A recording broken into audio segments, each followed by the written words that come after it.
Çfarë rehatie ka në lëkurën e dikujt që dashuroniva? Lëkura e dikujt që dashuron është rrezatuese. Jo vetëm lëkura e dikujt që dashuron, sepse nuk është vetëm dashuria, ose dashuria patjetër është një nga ato emocione që e çon krejt organizmin në shpërthim, por edhe lëkura e dikujt që është i lumtur, në një çast të caktuar, lëkura e dikujt që mendon pozitivisht, lëkura e dikujt që ndihet mirë në këtë lëkurën e vet, është rrezatuese.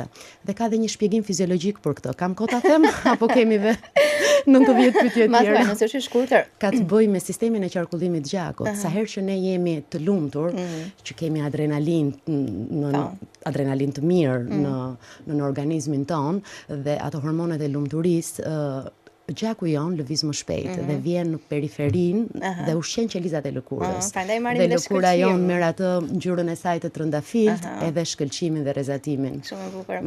Çfarë rehatie ka në lëkurën e dikujt që dashuroniva? Lëkura e dikujt që dashuron është rrezatuese.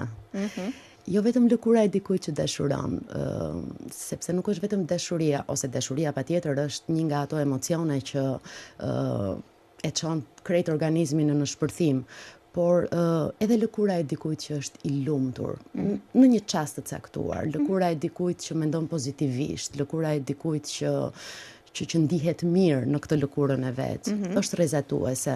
Dhe ka dhe një shpjegim fiziologjik për këtë. Kam kohë ta them apo kemi dhe 90 pyetje tjera? Nëse është i shkurtër. Ka të bëjë me sistemin e qarkullimit të gjakut. Sa herë që ne jemi të lumtur, që kemi adrenalin të mirë në organizmin ton, dhe ato hormonet e lumturisë, gjaku jon lëviz më shpejt dhe vjen në periferin dhe ushqen qelizat e lëkurës. Dhe lëkura jon merr atë ngjyrën e saj të trëndafilt, edhe shkëlqimin dhe rrezatimin. Shumë e bukur.